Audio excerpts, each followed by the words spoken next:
One slap can bring down an entire empire. Last night, under the dazzling lights of New York's elite gala, Declan Shaw, tech millionaire with a gleaming smile and a heart of ice, did the unthinkable. In front of hundreds of guests, he slapped his pregnant wife, Rowena, just to appease his mistress, in a red dress. The sound of that slap didn't just shatter the silence, it froze the entire room like statues. Everyone thought Rowena would crumble, fading into the shadows. But no. The next morning, while Declan was still basking in his hollow victory, Rowena walked into his own headquarters not alone, but with a millionaire investor, a former rival of her husband. The question now, who will lose everything? Music swells like golden waves, each violin note ringing through the opulent ballroom on Richest Street. Beneath a massive crystal chandelier, hundreds of champagne flutes clink, their delicate chime echoing brightly. Tonight is the annual charity gala of the Shaw Foundation, where New York's elite come not just to flaunt diamonds, but to cement their status. Footsteps reverberate on the marble floor, each one like the beat of a power-laden drum.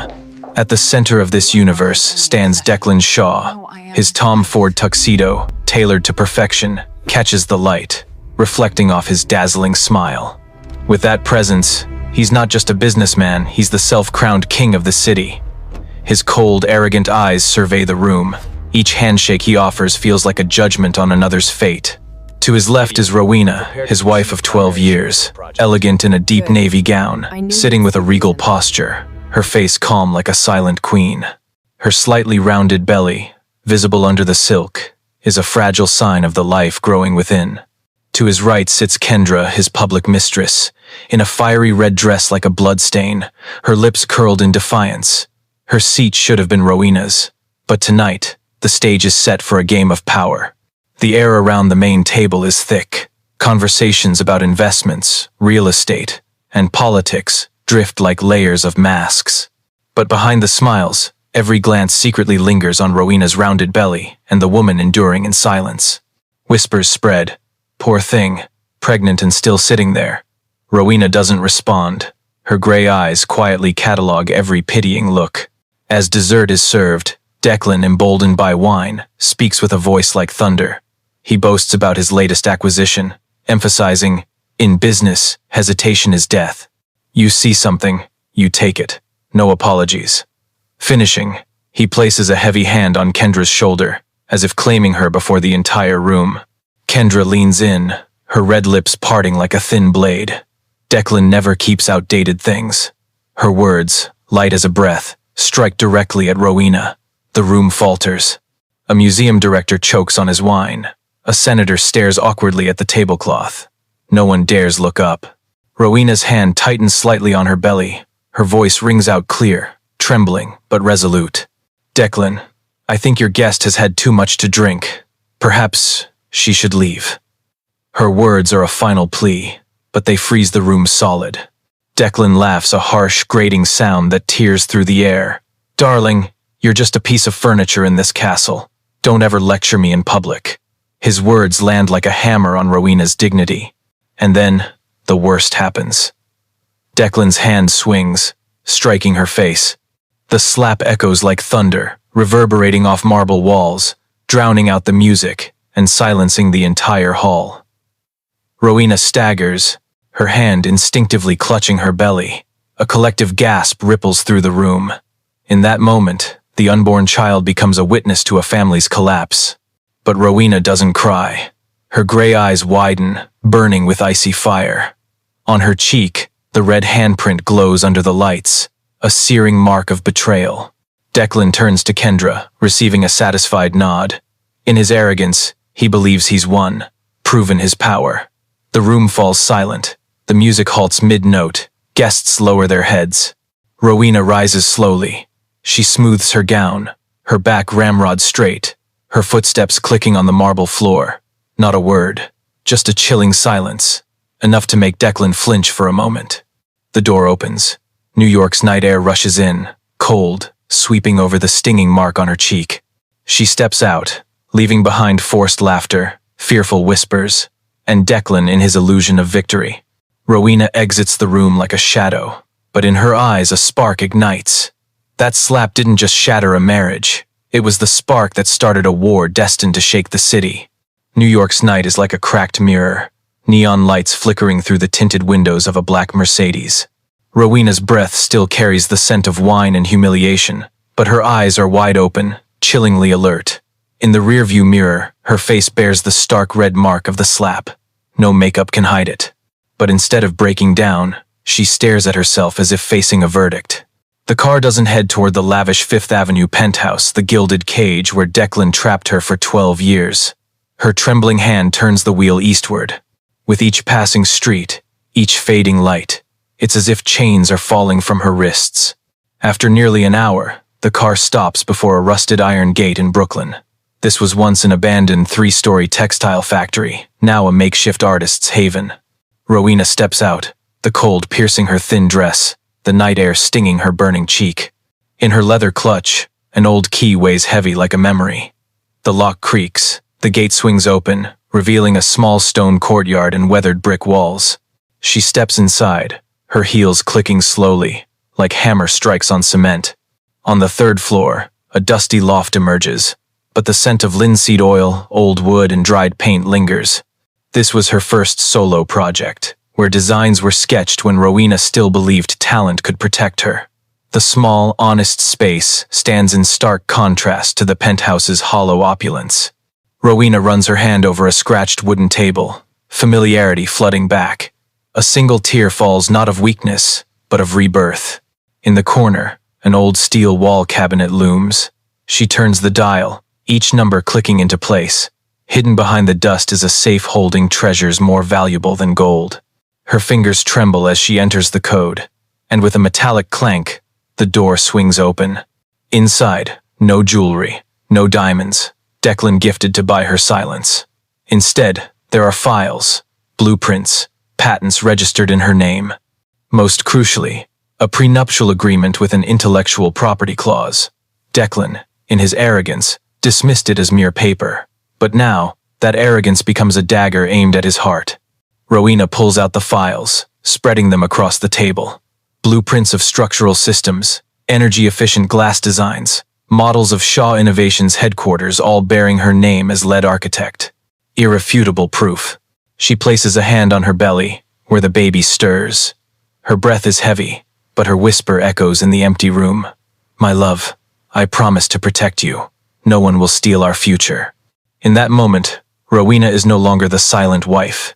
She is an architect. And architects know. Every building has a load-bearing point. Pull the right thread, and an empire collapses. The old wall clock chimes 12, the room trembling under its metallic echo. Rowena reaches for her phone, the screen lighting up with a name she hasn't called in years, Gideon Consincade. Her heart races, but her eyes remain steadfast. Her finger presses call. 1 ring, 2, 3. Then a warm, deep voice answers. Rowena, it's me. In an instant, memories flood back, nights debating sustainable architecture, glances never fully acknowledged. Rowena takes a deep breath, her eyes like steel. I need your help. No, more accurately, I have a business proposal for you. Across the Atlantic, in a glass-walled London office bathed in night, Gideon Consincade leans back in his chair. The millionaire investor, Declan's old rival, is known for his unshakable calm, but tonight, a note of surprise colors his voice. He swirls a crystal glass, the wine sloshing softly, and asks quietly, "What's the proposal, Rowena?" She pulls a file from the safe, her hand resting on its heavy leather cover. Her voice is firm, each word like a hammer strike. Shaw Innovations. The headquarters, the energy technology, the glass walls, all built on patents I own. Per the prenup's addendum, those rights are non-transferable. Declan forgot this, or dismissed it. And last night, when he slapped me in front of the city, he breached that contract. From this moment, every technology he's using is illegal. On the other end, Gideon inhales sharply. His glass trembles slightly. He grasps the weight of this. One lawsuit could freeze Shaw Innovations. Stock prices would plummet.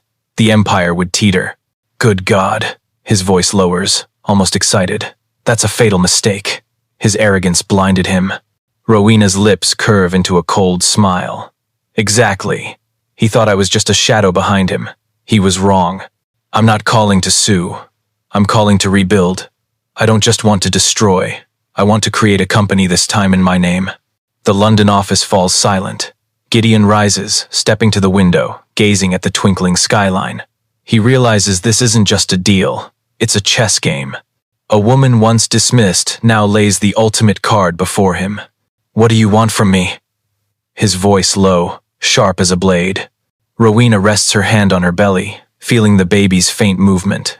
Her gray eyes blaze. I want a seat on the new board. I want to lead a sustainable architecture subsidiary. I want a legacy my child can be proud of. Not a footnote under Declan's name, but my name. Silence stretches. Only Rowena's heartbeat thuds. Then, unexpectedly, a warm laugh echoes from the other end. Not mockery, but admiration. Rowena, you've changed. 5 years ago, you'd never have said these words. She grips the file, her voice unwavering. Last night, he didn't just slap me. He slapped this child. And he woke a part of me I thought was dead. Gideon's tone now carries fire and steel. Good. We'll turn that slap into the hammer that topples Shaw's empire. I'll take the earliest flight to New York. Until then, keep everything under control. But remember, once you step into this game, there's no turning back. Rowena lifts her head, staring at the rough brick wall. Not a tremor.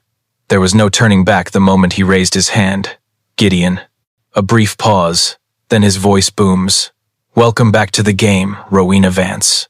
This time, you're not standing behind anyone. You're leading. The call ends. The loft sinks into silence, but not the old silence. Rowena sets the phone down, looking into the mirror. The bruise on her cheek reflects back, but her eyes burn with fire. In her belly, the baby stirs, as if hearing its mother's new rhythm. She whispers softly, "My love, the game has just begun." New York's dawn glows over glass towers. The early light spreads a pale gold, cold, waking the city like a sharp blade. On Grand Avenue, Shaw Innovations headquarters looms like a steel and glass fortress, Declan Shaw's untouchable symbol of power. Dozens of employees stream in, heels and dress shoes clicking urgently on the sidewalk. No one notices a figure approaching, silent but resolute, carrying a storm that will sweep everything away. Rowena steps out of a black car, her heels striking the granite plaza before the grand entrance. A charcoal suit hugs her frame, her hair pulled high, her face pale but resolute. The faint bruise on her cheek, a living scar, like a badge of accusation. Beneath her blazer, her pregnant belly stands out, a declaration. Last night's slap didn't just strike a woman, but a life within. Beside her is Evelyn Albright, a legendary lawyer with 3 decades in the fiercest courtrooms. Her silver hair is neatly pinned, her face like steel, carrying a heavy leather briefcase. Behind them, 2 uniformed police officers, their notebooks and handcuffs glinting in the morning light. Their footsteps echo as they enter the Italian marble lobby, its high ceiling aglow with LED lights designed to impress investors. Normally, this is a stage for power. Today, Rowena's presence transforms it into a battlefield. The young receptionist, Tara, mid-smile with a client, freezes as Rowena approaches. Tara's eyes flick to the bruise, then her belly, swallowing the unbelievable truth. "Mrs. Shaw, how can I assist you?" Her voice falters, almost trembling. Rowena pauses, her gray eyes piercing, calm but resonant like a bell. "I'm here to see my husband, Declan Shaw, and I won't accept no for an answer." The lobby stirs. Whispers spread like wildfire. An employee mutters, "She really dared come here? With police?" Another fumbles with their phone, fingers shaking as they type. Frank, the head of security, a burly ex-cop, hurries over, his face a mix of irritation and unease. "Mrs. Shaw? Is something wrong?" Before Rowena can respond, Evelyn speaks, her voice icy and precise. "This is a formal complaint regarding domestic violence. My client, Mrs. Rowena Shaw, is accusing Mr. Declan Shaw of an incident at last night's gala. These officers are here to take statements and enforce the law as needed." Her words land like a boulder. Frank freezes. Rumors have swirled across Wall Street since dawn, but hearing it confirmed, with police present, feels like an earthquake. A group of young employees gape. Others bow their heads, pretending to focus on their phones, but their eyes steal glances. Texts, emails, and rumors will escape this building in minutes. Frank takes a deep breath, nodding. I'll notify the office immediately. So face. Rowena stands still, her eyes unblinking, as if carved in stone. She knows. Stepping into this tower tore apart any bridge back. No retreat. On the 72nd floor, in a corner office overlooking Manhattan, Declan Shaw sips black coffee. He didn't sleep last night. He expected Rowena to call, to cry, to beg forgiveness. Each unanswered ring fueled his irritation, but his arrogance prevailed. She'll come back. She can't survive without me. The office door bursts open. Paul, his young assistant, pale and stumbling, nearly collapses into the room. Mr. Shaw. Rowena's in the lobby, with a lawyer, and police. The coffee cup slips from Declan's hand, spilling across the polished black desk. His eyes widen, blood rushing to his face. What? Paul swallows hard, his voice shaking. They're demanding to see you. Evelyn Albright, and 2 officers. They have a formal complaint. The room goes silent. Declan feels the ground tremble, as if the tower itself is swaying. The elevator chimes, echoing through the chrome-plated hallway. The doors slide open, revealing Rowena. Her charcoal suit is crisp, her hair high, her face pale but her eyes like knives. The bruise on her cheek glows in the morning light, not a mark of shame, but living evidence. Beside her, Evelyn steps out, clutching her heavy briefcase. The 2 officers follow, their stances firm, eyes scanning every detail. The air is cold, oppressive, like a storm about to break over the Empire's highest floor. Declan leaps from his chair, slamming both hands on the desk. Veins bulge at his temples. Rowena, what the hell are you doing here? Rowena stops in the center of the room, her posture straight, her voice calm but resonant. I'm here to talk. Evelyn sets her briefcase on the desk, the lock snapping open like a blade. She pulls out a thick file, sliding it toward Declan. Her voice is steel. Mr. Shaw, this is a lawsuit for assault, with witness statements from last night's event. Furthermore, per the prenuptial agreement's addendum, all rights to use the architectural and technological patents owned by Mrs. Rowena Shaw are terminated immediately. As of now, Shaw Innovations is operating illegally. Declan freezes. He grabs the file, his eyes scanning rapidly, his face growing paler with each page. What patents? This is my company. Evelyn cuts him off, not lifting her eyes. No, this is a company using intellectual property illegally. This building, the energy systems, the glass software, all rest on Rowena's copyrights. One court order could freeze all operations today. The air solidifies. Rowena steps closer to the desk, locking eyes with Declan. You made a mistake. This was never yours. Declan opens his mouth, but before he can retort, the door behind him opens. Steady, deliberate footsteps echo on the stone floor. A tall man in a Savile Row suit enters, his face calm, his eyes sharp as a blade. Gideon Kincaid. No introduction needed. His name carries the weight of thunder. Rowena doesn't turn, but her eyes glint.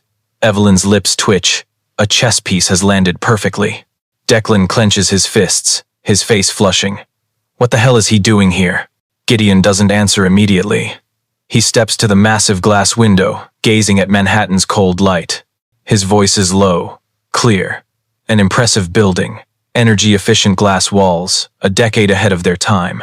I've followed this project for years, and I know exactly who had the vision behind it. His eyes turn, locking on Rowena.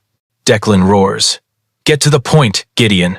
Gideon's lips curl. He sits across the desk, placing a slim envelope lightly on the table. Fine. This is a formal offer from Kincaid Global. We're prepared to buy 51% controlling shares of Shaw Innovations at 30 cents on the dollar. The room explodes. Declan's jaw drops, his hands trembling. Are you mocking me? Gideon shrugs, his voice steady. I'm not, but the market will. When news of this cease and desist spreads, your stock will vanish. This company will be bankrupt before noon tomorrow. This is your only chance to salvage what's left. Rowena steps forward, standing beside Gideon, a united front. Her voice is soft but sharp as a needle. You had an idea, Declan, but I was the one who designed the space for it. I hosted dinners to keep investors, I soothed your rages. You laid a few bricks, but I was the architect, and your foundation was never strong enough. Declan stumbles back, his face flushed then pale. The glass walls seem to close in, turning his office into a cage. Gideon places a hand on the documents, his voice firm. You have until 9 tomorrow morning to sign. If you do, this becomes a strategic merger. If not, the market and the courts will handle the rest. Declan breathes heavily, searching for mercy in Rowena's eyes. But her gray eyes are twin glaciers. The click of heels echoes in the hallway, like hammer strikes in the tense air. The office door opens, and Kendra steps in. Her emerald green dress hugs her body, a diamond necklace Declan's morning gift gleaming like a victory medal. Her perfectly curled hair and arrogant eyes shine as always. But that arrogance vanishes when she sees the scene. Police standing firm, Evelyn flipping through files, Rowena standing tall beside Gideon, and Declan, the man who was her ticket to glamour, pale and trembling. Kendra freezes. No more wine, no gala laughter. Just a haggard Declan Shaw, sweating, like a beast cornered in a glass cage. Declan, what's happening? Her voice fades, losing its sweetness. Declan, like a drowning man spotting a lifeboat, lunges toward her, grabbing her hand, his voice both pleading and commanding. Kendra, tell them last night was a misunderstanding. Tell them Rowena. She's lying. You were there. You know.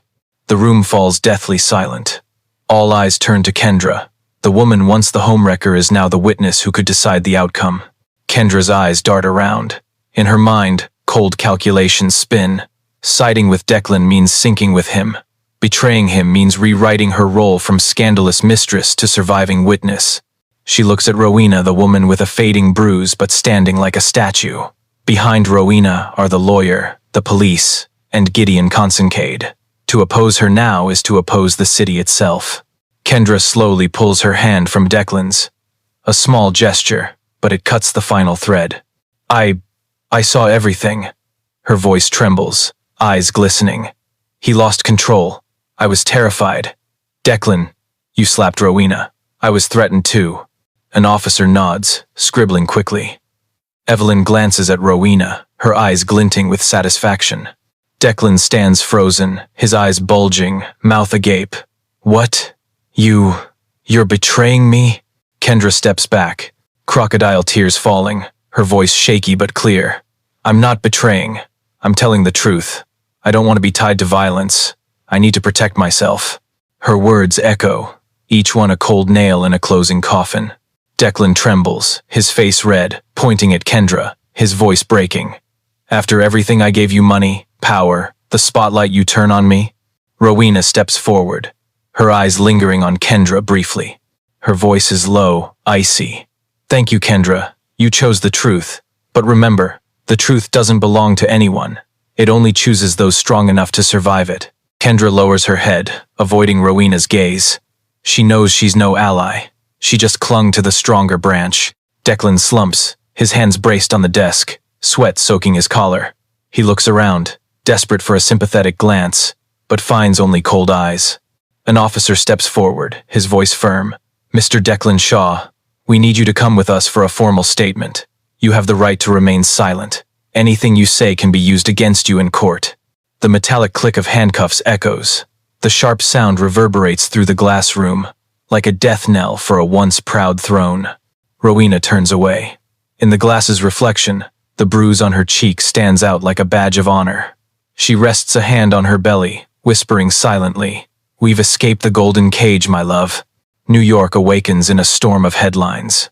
Morning broadcasts, Times Square LED screens, and blazing red tickers scream, Declan Shaw tech millionaire accused of assaulting pregnant wife. Rowena Shaw steps forward with lawyer and police empire shaken. Images spread like wildfire. A leaked clip of the slap at the gala. Rowena leaving the hall with a face like stone. Police escorting Declan from Shaw Innovations headquarters. A private moment has become a public trial before millions. Wall Street reacts ruthlessly. Shaw Innovations stock plummets. The chart a red cliff dive. Investors panic, pulling funds. Phones ring off the hook in assistants' hands. The faces that surrounded Declan last night vanish this morning, leaving him alone in a media firestorm. Declan sits in his lawyer's office, eyes bloodshot, hair disheveled, tie loosened. Newspapers with his handcuffed image litter the desk.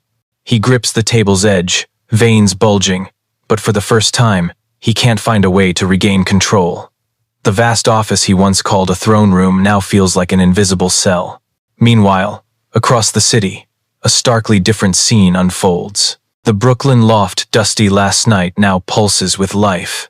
Morning light streams through high windows, dancing on rough brick walls. On the wooden table, patent files are spread wide, pencils and rulers jostling with glowing laptops. A group of young architects gathers, their eyes bright, debating Rowena's blueprints with fervor. No more false gala music. Instead, the clatter of keyboards, the rustle of paper, the scratch of pencils on drafts. No more pitying glances. Only trust. The eager spark of young minds looking to Rowena not as Declan Shaw's ex-wife, but as a true leader. Rowena sits at the table's head, her fingers tracing old scratches on the wood scars of her youth, now the foundation for a new start. Her belly swells under a loose blouse, but her posture is straight, her eyes focused. Each stroke of her pen on paper feels like writing a new future, not just for her, but for the next generation. A new name is scrawled in black ink on a whiteboard in the room's center. Vance Designs. No more Shaw. A new name, a new identity. Vance, her maiden name, a declaration that from ashes, she returns to her roots. Gideon enters, carrying 2 steaming coffees. He sets one before Rowena, his gaze thoughtful but warm. The board approved the Shanghai project budget. Unanimous. They'd be fools to pass it up. Rowena sips the coffee, its bitterness waking her senses. She looks up, her eyes blazing. This is just the beginning. We're not just building towers. We're building a future. The room hums with agreement. Beyond the arched window, New York's skyline stretches, gleaming in the Sunday. Shaw Innovations headquarters still stands, but no longer untouchable. It's a hollow giant, waiting to be replaced. Rowena rests her hand on her belly. The baby stirs, as if sensing the new rhythm. She whispers softly, "My love, a new world awaits us." In a lavish but cold hotel suite, Declan Shaw sits alone, his laptop's glow illuminating his haggard face. His expensive suit is wrinkled, his tie discarded on the floor. In days, he's gone from Wall Street's king to a symbol of humbled arrogance. Images of his handcuffed wrists flood news channels, mocked across social media with vicious memes. But Declan has never been one to accept defeat. In his bloodshot eyes, a crazed spark glints. If Rowena wants to play on open ground, I'll drag her into the mud. He opens his contacts, dialing an old name, a crisis PR king notorious in the underworld. Hours later, 3 men in dark suits arrive, carrying laptops, hard drives, and a dirty plan. They're hailing her as a hero. Declan spits each word, his voice hoarse. "I want that reversed. I want the world to believe she's not a victim, but a traitor, a plagiarist, a woman using her unborn child to stage this drama." The lead man nods, opening his laptop. "We can leak fabricated files, a series of fake emails, duplicated blueprints, all proving Rowena stole ideas from the engineering team. If the press catches a whiff of plagiarism, her image will crumble." Declan slumps back, a twisted smile forming. "Do it. I don't care about the cost." Meanwhile, in Brooklyn, Rowena is unaware of the brewing storm. The loft buzzes with energy. The whiteboard is covered in notes, concept sketches for a green community hub pinned everywhere. Young architects, hair messy and eyes bright, argue loudly over details. Rowena sits at the long table, reviewing a file. She's exhausted, but her eyes shine. Each signature on a design feels like laying the first brick of a new empire, this time called Vance Designs. Gideon enters, holding a financial newspaper. The headline blares, "Shaw Innovations in Freefall Market Bets on Rowena Vance." He sets it down, his lips twitching. "You're becoming an icon. Investors are calling you the woman who broke the fence." Rowena flips the paper, her eyes wavering briefly. She never sought the spotlight, but she can't deny. Her image is becoming a flag. She rests her hand on her belly, reminding herself her responsibility is no longer just to herself. But the joy doesn't last. That afternoon, her phone lights up with messages. News spreads across blogs. Rowena Vance stole ideas from former engineers. A leaked fake email shows blueprints eerily similar to Shaw Innovation's tech team designs. Social media erupts. Skeptics write, "She's just a shadow, stealing credit to build her own empire." Smaller investors panic, pulling funds from the project. In the loft, the vibrant atmosphere grows heavy. The young architects whisper, some anxious, some angry. A young woman looks at Rowena, her voice choked. "Mrs. Vance, is this true?" The room falls silent. All wait for her response. Rowena stands tall, her gaze sweeping the room. The bruise on her cheek has faded, but her voice is steel. "These designs are mine. They bear my name. And if Declan thinks he can twist the truth again, he'll see how wrong he is." Gideon crosses his arms, his eyes sharp. "I predicted he'd counterattack, but not this fast. We need a strategy. If we only defend, we'll be drowned." Rowena breathes deeply, her hand on her belly. Her gray eyes blaze with unyielding resolve. "No, Gideon, I won't just defend. I'll fight back. I'll open the design archives, prove every line, every patent is mine. If needed, I'll turn this trial into proof that Shaw Innovations fed off my talent from day one." Gideon studies her, then nods. "Good, but remember, from here, the war isn't just in boardrooms or courts. It's a war of image. The media will decide who survives." Rowena turns to the whiteboard, circling the name in red. "Vance Designs. Then we'll show the world I'm not a shadow. I'm the foundation." New York is feverish.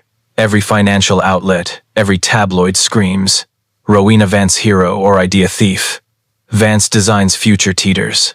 Social media splits. Half hail Rowena as a feminist icon. Half sneer she's trading bruises for fame. Declan's dirty campaign works, sowing enough doubt to crack fragile trust. In the Brooklyn loft, tension hangs like ash. The young architects cluster around screens, eyes glued to the latest articles. Fear creeps in, like cold wind through brick cracks. A curly-haired girl breaks down. "We'll lose everything. If investors believe those fake emails, they'll walk away." Rowena stands before the whiteboard, clutching a thick file. Her face is pale from sleeplessness, but her eyes don't waver. She looks at the team, her voice low but clear. "Listen, truth doesn't need to shout. It needs proof." She sets the file down. Inside are hundreds of original blueprints, documents, all time-stamped years back ink signatures, patent filings, undeniable evidence. Each page is a hammer crushing the slander.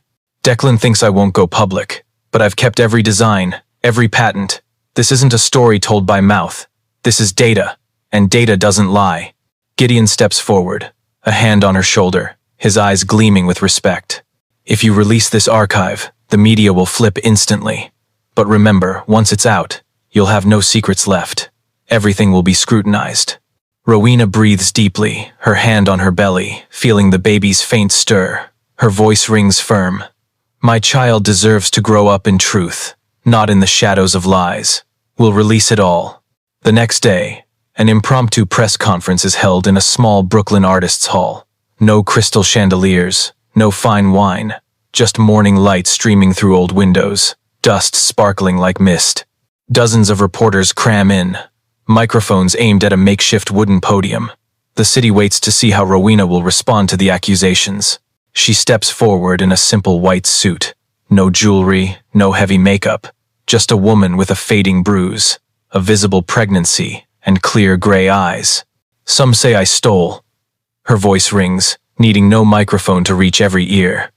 "The truth is, I built my life in these designs. This is my first patent, filed 10 years ago. Filed 10 years ago." She holds up an original document, its red seal stark. Cameras flash relentlessly. "This is the glass wall energy system, the backbone of Shaw Innovations. This is the blueprint I completed before I even signed a marriage certificate. And this is what Declan Shaw never told the world. His company stands on my intellect." A wave of murmurs sweeps the hall. Rowena continues, her voice unwavering. "Declan can slap me. He can call me furniture, but he can't steal the truth. And the truth is, I am the architect of the empire he claims as his own." Gideon stands behind, watching every reaction. Reporters fire questions like bullets. "Miss Vance, aren't you afraid this will spark a prolonged legal battle? What do you think of the market's volatility? Is this a move to fully take over Shaw Innovations? Rowena keeps a thin smile, answering calmly. Legal battles or media storms, I'm ready. But remember, I'm not seeking destruction. I'm seeking creation. Vance Designs doesn't exist for revenge. It exists to build a legacy for my child, and for the next generation. The hall erupts in camera flashes. In that moment, Rowena is no longer a victim. She's a symbol of rebirth. Oh my God, he just slapped his wife right in the middle of a crowded mall. What seemed like a fleeting outburst of anger turned into a media bombshell, shaking an entire city. Lily Carter, a pregnant woman, collapsed in tears, while dozens of phones were raised, capturing every moment. Her husband, Daniel Carter, a renowned millionaire, believed his wealth and power could make the truth disappear. But he didn't know that slap was just the beginning. From the hospital to the courtroom, and finally to prison, the truth about years of abuse and lies slowly unraveled. The cheerful jingle of Christmas music filled the mall, its glittering lights reflecting off the polished marble floor like a giant mirror. Amid the bustling crowd of shoppers, Lily Carter stood before a small display, her hands gently caressing neatly folded baby clothes on the rack. She smiled softly, imagining the day her little girl would be born, wrapped in the hopes and love she had fought to hold on to through it all. But that warm atmosphere shattered in an instant. Daniel Carter, her millionaire husband, stormed toward her, his demeanor tense, his breathing heavy. His usual polished charm was now tainted with rage. His eyes blazed with a fire that burned from deep within, breaking through the calm facade he wore in public. "You're wasting money on this nonsense again?" His voice growled, loud enough to make nearby shoppers turn in surprise. Lily flinched but forced a calm smile. She knew her husband's volatile temper, his sudden eruptions all too familiar. "Daniel, it's just a few small things. For our baby." Her voice trembled, yet remained gentle, as if softening her tone could quell the storm. But today, the storm in Daniel showed no signs of subsiding. His company was faltering, deals were collapsing, and the pressure of public scrutiny was closing in. He could no longer hold back. And in that moment, everything crossed a line. His hand swung up, striking Lily's cheek with a sharp, chilling sound that echoed through the crowded space. The petite woman stumbled, crashing into the display, her eyes wide with shock and humiliation. For a few agonizing seconds, the entire mall fell silent. Phones were instantly raised, cameras captured every movement. A young mother shielded her child's eyes, hurrying away. A store clerk froze, barely daring to breathe. Whispers spread, then surged like a tidal wave. Lily's cheek burned, her lips quivered, and her eyes welled with tears. But the pain of the slap wasn't the worst of it. It was the cold, cruel look in the eyes of the husband she once trusted, a look so foreign and ruthless, as if she were nothing more than an obstacle in the path of his raging anger. Daniel realized dozens of lenses were aimed at him. He tried to regain his composure, but it was too late. That slap was etched into the memory of everyone present, and within hours, it would become an indelible stain on the reputation he had painstakingly built. A stranger, a kind woman, helped Lily to her feet. Lily wanted to walk away, to escape the crowd, but her legs felt anchored to the cold marble floor. Her heart pounded with fear and shame, and somewhere deep inside, a faint flicker of hope died out. People began calling for security. Some witnesses shouted for the police. Daniel forced a weak smile, muttering a hasty apology, but no one believed the perfect man image he had crafted anymore. In Lily's hand, the small bag of baby clothes slipped to the floor, scattering like a metaphor for the world crumbling around her. Soon, the wail of police sirens echoed outside the mall's entrance. The situation was spiraling out of control. The crowd parted, blue and red lights flashing across Daniel's pale face. For the first time in years, he was no longer the one in control. As Lily was helped outside, her trembling hand cradled her belly. She wondered if her unborn child could sense the storm that had just swept through her mother's body. On her face, fear mingled with resolve, a faint, unshaped determination that would soon ignite into a fiercer flame than ever before. The ambulance's siren tore through the night, rushing Lily Carter toward the city's largest hospital. In the back, red and blue lights flickered, reflecting off her pale face. Her hands clutched her belly, her heart racing with every sharp turn. In that fragile moment, She thought not of herself but of the tiny life stirring inside her, a small being still unaware of the cruelty of the world outside. When the doors swung open, nurses rushed forward, wheeling her into the emergency room. The sharp smell of antiseptic stung her nose, and the sound of rubber soles squeaked on the cold tiles. Lily fought to keep her eyes open, watching the white ceiling blur by, wondering if she had the strength to protect the most precious thing in her life. The obstetrician, her eyes stern yet calm, quickly performed an ultrasound. The screen showed a hazy image, but the steady, strong sound of the baby's heartbeat filled the room. Lily burst into tears. Her overwhelming fear dissolved into tears of relief. Her baby was safe, but that comfort was fleeting. As the doctor continued the examination, her brow furrowed. Under the harsh white light, bruises on Lily's arms, ribs, and back became starkly visible. Not all were fresh. Some had faded, evidence of older wounds. The doctor didn't need to ask. Her sympathetic gaze said everything. The door swung open. A tall, lean woman strode in, her eyes sharp and cold. Sarah Miller, Lily's sister and the district's prosecutor, had rushed to the hospital the moment she heard her sister was in the ER. Sarah took Lily's hand, her steady grip contrasting with Lily's trembling one. For a moment, the two women shared a heavy silence. Then Sarah's eyes scanned her sister's body, lingering on the overlapping old and new bruises. "Lily, this wasn't the first time, was it?" Sarah's voice was hoarse but sharp, like a blade. Lily turned away, tears streaming down her face. She wanted to deny it, but she couldn't. The wounds spoke for her. For years, she had made excuses to herself, that Daniel's anger was temporary, that he would change, that love could heal him. But now, it all crumbled under her sister's resolute gaze.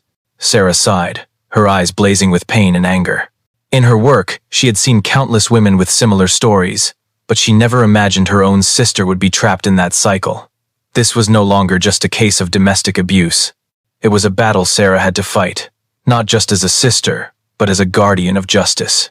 Outside the hallway, the sound of footsteps and camera shutters echoed. The media had arrived. News of the slap in the mall was spreading like wildfire. A photo of Lily being wheeled into the hospital on a stretcher flooded news sites. Where was Daniel in all this? In his luxurious penthouse, he sat alone with a glass of whiskey, the TV replaying the video of the slap with a scrolling headline. "Millionaire entrepreneur assaults pregnant wife." His eyes flickered with fear of exposure, quickly morphing into blind rage. He believed money, lawyers, and connections would bury this, as they had so many times before.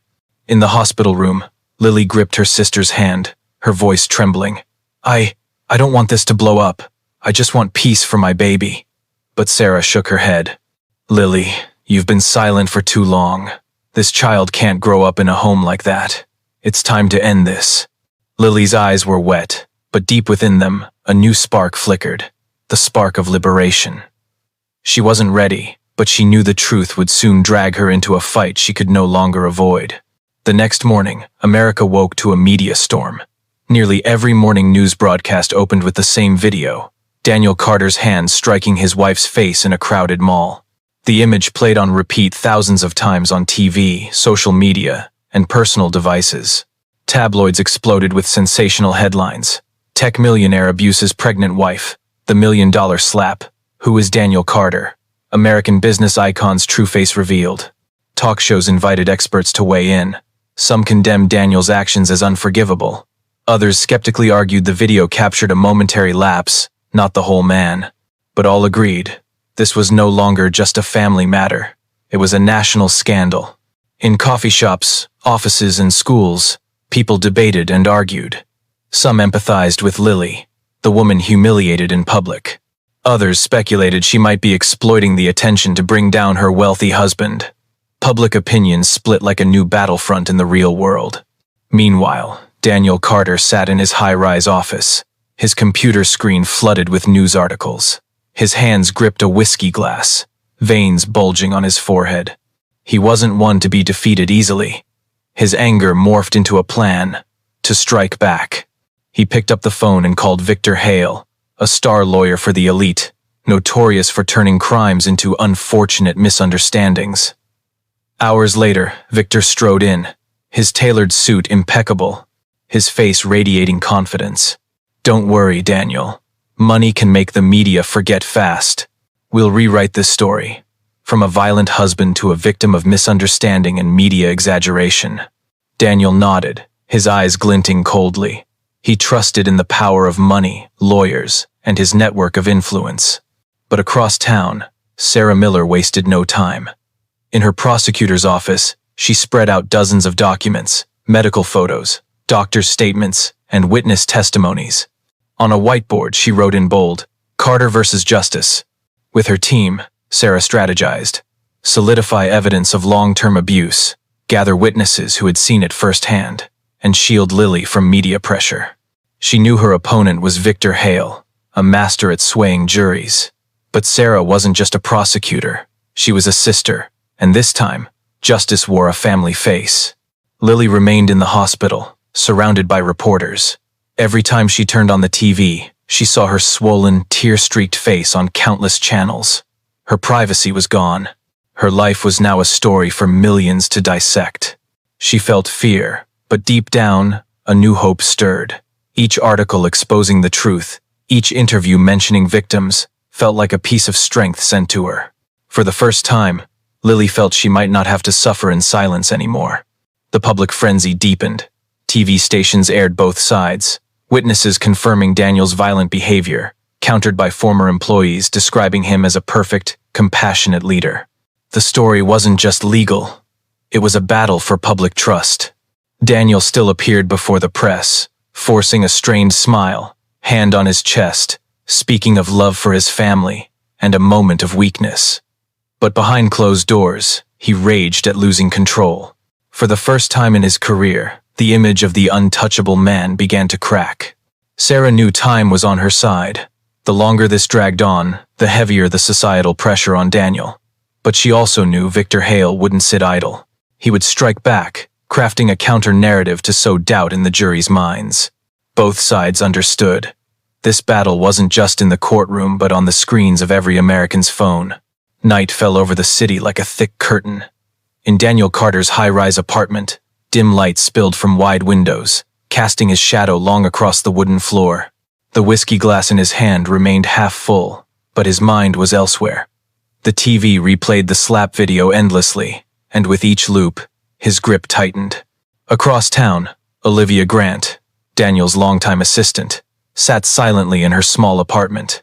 She stared at a USB drive on the table, her eyes conflicted.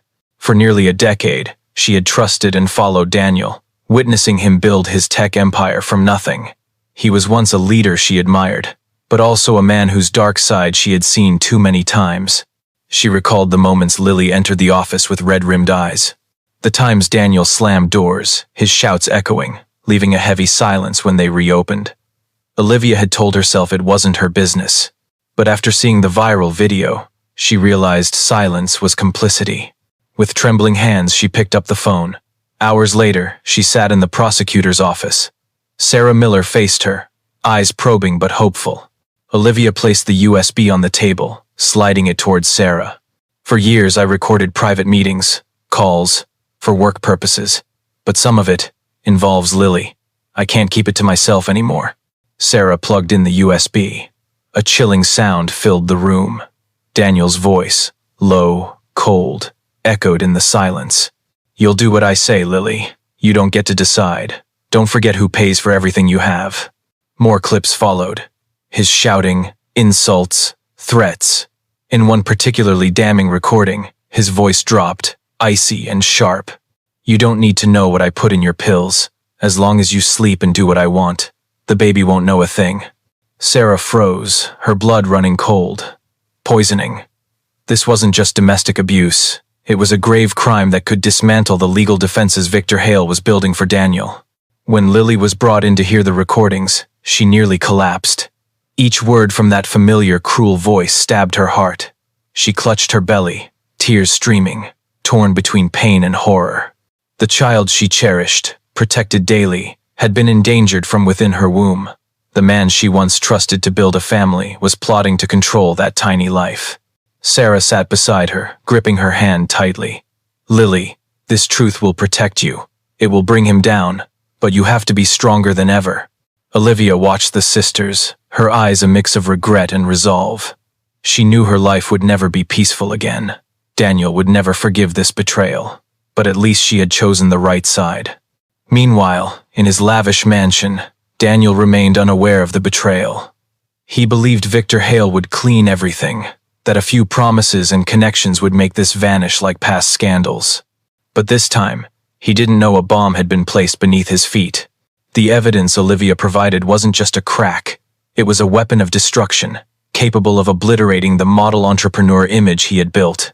When the recordings leaked, the already outraged public erupted. If the slap video shocked them, Daniel's threats and admissions were like gasoline on a fire. News channels broadcast every word. "You don't need to know what I put in your pills." America paused for a moment, then exploded in fury. The hashtag number Justice for Lily swept across platforms, becoming a movement for abused women. On Wall Street, Carter Tech's stock plummeted to historic lows. Investors who once hailed Daniel as a tech star pulled out. A major fund canceled their partnership, triggering a domino effect that shook his business empire. The media seized the moment. Old scandals, once buried with money and connections, resurfaced. From lawsuits by former employees to rumors of financial fraud, they rose like ghosts Daniel couldn't banish. In his mansion, Daniel smashed the wall-mounted TV as the latest news aired. Glass shattered, reflecting his distorted, furious image. He screamed at the few remaining in the house, but in truth, few were left to hear. Many staff had quit, fearing association. Loyalists, who once bowed to him, now turned away, leaving him in a cold void. Even his mother, who once beamed with pride over her son's family legacy, distanced herself. She visited Sarah at the prosecutor's office, her eyes weary, her voice low. "I saw him change long ago, but I never thought he'd go this far. I can't stand by him anymore." Her words leaked, becoming the final nail in the coffin of Daniel's perfect family image. The man once called America's success icon now appeared as a power-abusing loner, abandoned amid his ruins. In the days that followed, Daniel grew more erratic. He called partners, shouting to salvage contracts. He threatened witnesses and sent desperate, menacing texts to Lily. But each action only made him look more pathetic. Victor Hale, his lawyer, began to falter. He had believed he could reshape the story, but with evidence of poisoning, his defenses weakened. Still, he pressed on. "We'll fight in court. The public may hate you, but the jury, they can be swayed." Daniel clung to that promise like a drowning man to a raft. But deep down, he felt the throne he once sat on crumbling beneath him. Meanwhile, Lily wrestled with conflicting emotions. She knew the public was on her side, but panic lingered. Each mention of Daniel on the news brought back memories of his violence. Yet, with Sarah's encouragement, she began to see her story wasn't just hers, it was a voice for thousands of other women. When Sarah revealed the new evidence at a press conference, the room was packed. Before the cameras, she declared, "This is no longer just domestic violence. This is a calculated scheme to control, manipulate, and endanger a mother and her child. We will bring Daniel Carter to justice." Her words rang like a bell, signaling a new phase. The battle was no longer confined to the media or the stock market. It had entered the realm of law, where every piece of evidence, every testimony, would decide Daniel's fate. That morning, the district courthouse was swarmed with people. News vans lined up, satellite dishes pointed skyward. Police set up metal barriers to hold back the jostling reporters, each clutching a microphone, eyes fixed on the heavy wooden doors where Daniel Carter would enter. In the defendant's transport vehicle, Daniel sat in the back, his black suit pristine, his tie tight like an invisible noose. He maintained a calm facade, but his hands clenched white-knuckled. Beside him, Victor Hale flipped through documents, his voice low but firm. "Remember, plant a seed of reasonable doubt, and the jury might waver. Don't lose your cool." Across the way, Lily sat in the witness preparation room. Sarah stood beside her, a hand on her shoulder. Lily wore a pale blue dress, her face tired but her eyes more resolute than ever. "You're not just telling your story," Sarah whispered, "but the story of every woman who's never been heard." When the courtroom doors opened, the air exploded with tension. Daniel stepped in, camera flashes bursting like gunfire. Hundreds of eyes bore into him, some angry, some curious, a few still skeptical. He lifted his chin, trying to reclaim his confident air, but the mask was already cracked. Inside, the jury sat in rows, their gazes cold and scrutinizing. The judge's gavel struck, her voice booming. The trial of people versus Daniel Carter begins. Sarah stood, stepping to the center. Her voice echoed, each word deliberate. Ladies and gentlemen of the jury, this is not just about a slap in a moment of anger. This is a systematic pattern of abuse, control, and even poisoning. Today, you will hear the truth from witnesses who saw it firsthand. The truth will expose a man who used power and fame to hide the darkness in his own home. The room fell silent. When Victor Hale took the floor, he flashed a confident smile, his voice smooth. Daniel Carter is not a monster. He is a man, with flaws, under immense pressure that anyone could buckle under in a moment. We will prove this story has been exaggerated, that the truth is far more complex. The trial moved to evidence presentation. The first witness, the obstetrician. He stood at the stand, his voice professional but grave. He described the old bruises on Lily's body, concluding they couldn't have come from a single fall. These are signs of repeated trauma over an extended period, he said, making the room hold its breath. Next, a police officer who had been called to the Carter mansion during a fight. He recounted Lily's wariness, how she quickly denied anything was wrong despite suspicious signs. Back then, we lacked evidence to act. But today, it's clear. Daniel sat still, his eyes darting.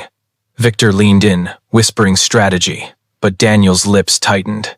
His image on the courtroom's large screen, broadcast live, revealed tension the jury couldn't miss. Outside, crowds gathered, glued to live TV feeds. This wasn't just a trial. It was a real-life drama, complete with a once powerful villain, a fragile but brave victim, and justice slowly emerging. In the waiting room, Lily clutched her hands, listening to each witness through the intercom. Every word, every piece of evidence, was like a knife to her memories, but also a brick rebuilding her strength. She knew this was just the beginning. More witnesses would reveal even darker secrets. Daniel, from afar, was like a towering skyscraper struck by the first blows of a wrecking ball, still standing, but trembling. The question wasn't if he would fall, but when. The second morning of the trial felt like a storm about to break.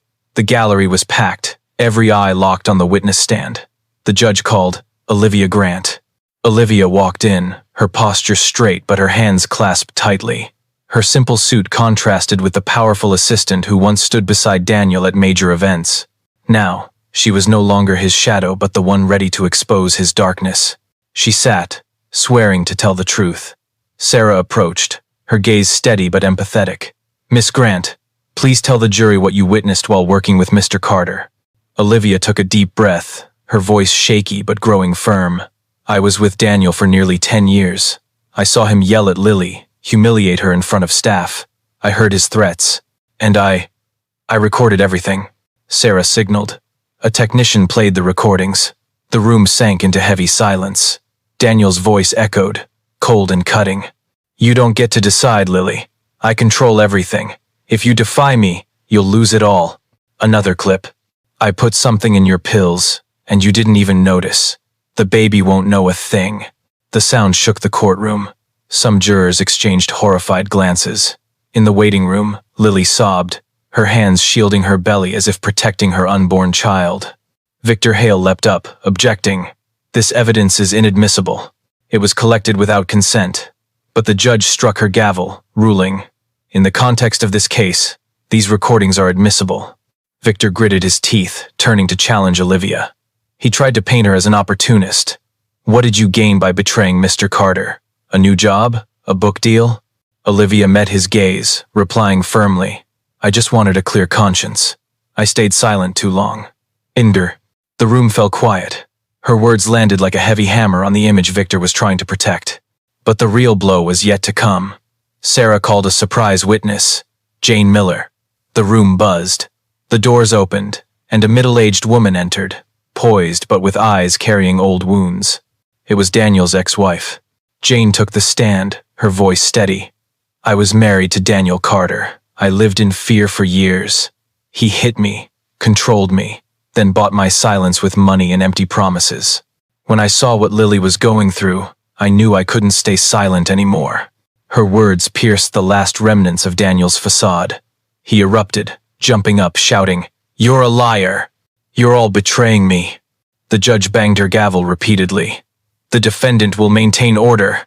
But his outburst had already revealed the hot-tempered, violent man the prosecution described. Olivia lowered her head, her lips pressed tight, for the first time, free from the shadow that haunted her for a decade. Jane stepped down, her eyes briefly meeting Lily's. In that moment, two women, once strangers, found a shared bond. Their pain became the strength to stand up. As the day's session ended, public sentiment swung heavily toward Lily. Headlines blared, "Carter's empire crumbles under two women's testimonies.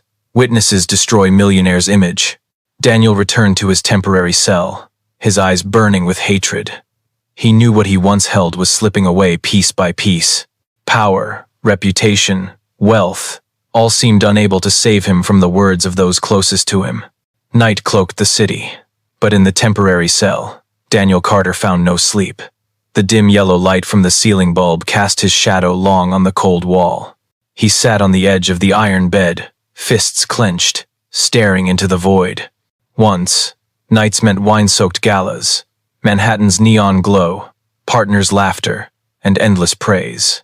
Now, night was only the echo of accusations, the judge's gavel, and the whispering voice in his head. "It's over." He sprang up, slamming his fist against the wall, as if to crush the thought. "No, I still have a chance. I'm Daniel Carter. No one can bring me down." His voice rasped, but only silence answered.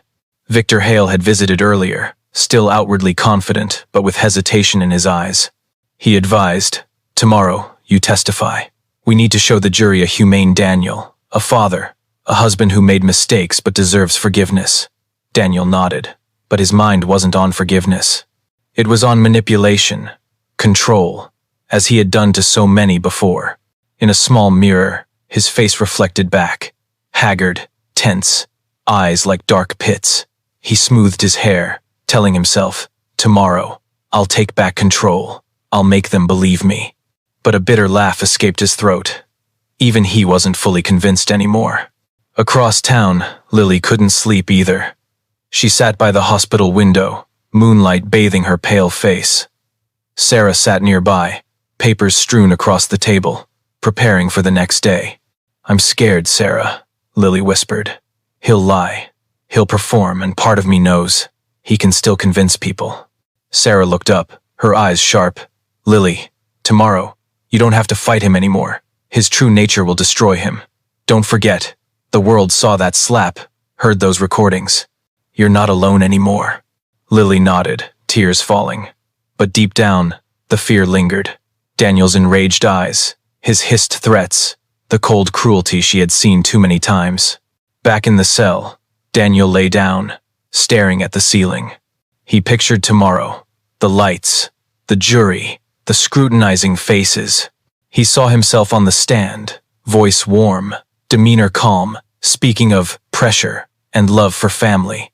In his mind, the room nodded, sympathy returning. He envisioned victory. But those fantasies clashed with memories. Olivia's betrayal, Jane's accusations, Lily's bloodied face in the mall. The images collided in his mind, choking his breath. He roared, hurling his pillow to the floor, but nothing erased them. Outside the bars, a guard glanced in, shaking his head. They were used to arrogant men revealing their fear when stripped of their armor. The night dragged on, but for Daniel, time stood still. He sat up again, whispering to himself, "Tomorrow, I'll prove them all wrong. I'll take everything back." But his voice rang hollow, a rehearsed speech in an empty room.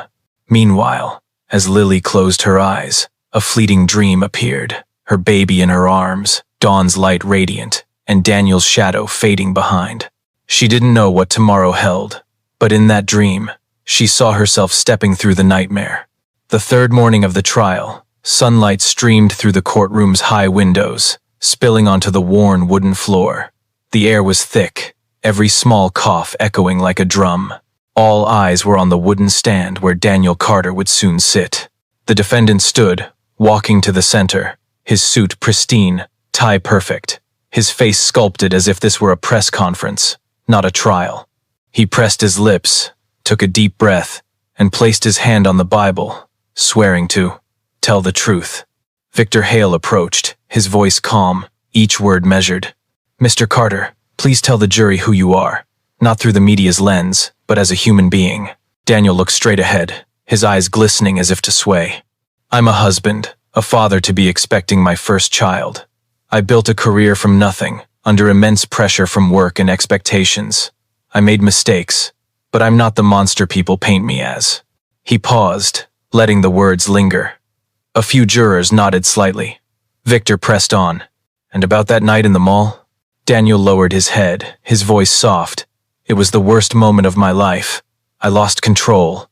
I apologized to my wife right after, but that video only shows a sliver. It doesn't reflect the love I have for my family." Outside, whispers stirred. For a moment, Daniel seemed a remorseful man, not an abuser. Victor smiled, stepping back, letting the jury absorb the narrative. Then Sarah stood, her heels clicking sharply, her gaze like a blade aimed at the defendant. "Mr. Carter," she began, "you say you love your wife, but in the recordings, your voice says you put drugs in her drink. How do you explain that?" Daniel blinked, hesitating. He forced a strained smile. "Those were words said in anger. I never did it. I was just threatening." Sarah stepped closer. "You threatened a pregnant woman, your wife, with drugging her. Is that how you show love?" The air tightened. Daniel stiffened, his breathing quick. The jury exchanged looks, some frowning. Sarah didn't stop. She played surveillance footage from Daniel's office, showing him yelling at staff, his fist slamming the desk. "Mr. Carter, is this also love? Do you often use anger to control those around you?" Daniel's patience frayed. "That's just how I lead. I'm a boss. Sometimes you have to be tough." Sarah tilted her head, her voice icy. "Tough or violent? Is there a difference between your fist on a desk and the slap across your wife's face?" Murmurs erupted. Daniel's face reddened, his hands trembling on the stand. He looked at the jury, seeing some eyes now cold and distant. In a final outburst, he snapped. "None of you understand. I sacrificed my life to build a career, to give Lily and my child everything. And this is how she repays me? By betraying me, humiliating me before the world?" His words were a self-inflicted wound. Sarah didn't need to counter. The jury's faces showed shock. Where was the love, the remorse? Only arrogance and rage remained. The judge banged her gavel, demanding order. But the damage was done. Daniel slumped into his seat, breathing heavily. Victor turned away, hiding his disappointment. He knew this testimony, meant to save his client, had instead exposed his true nature. Outside, the media exploded. Daniel Carter loses control in court. Jury sees the real man. His shouting, distorted face was clipped and spread like wildfire. Lily, from the waiting room, clung to Sarah. For the first time in years, she saw Daniel as no longer untouchable. He had stripped off his own mask, revealing his true self to the world. The courtroom's atmosphere shifted that day. After Daniel's failed self-defense, the jury entered the morning with colder eyes, as if they had glimpsed the man behind the defendant's chair. But Sarah knew more was needed to seal his last escape route. The first witness of the day was a forensic toxicologist. He stood, holding a thick file. "We analyzed Mrs. Lily Carter's blood and hair samples. Results show traces of a low-dose sedative, used over time. This drug is not safe for pregnant women. It poses risks to the fetus." The room gasped. Daniel leapt up, shouting, "That's not true. It's fabricated."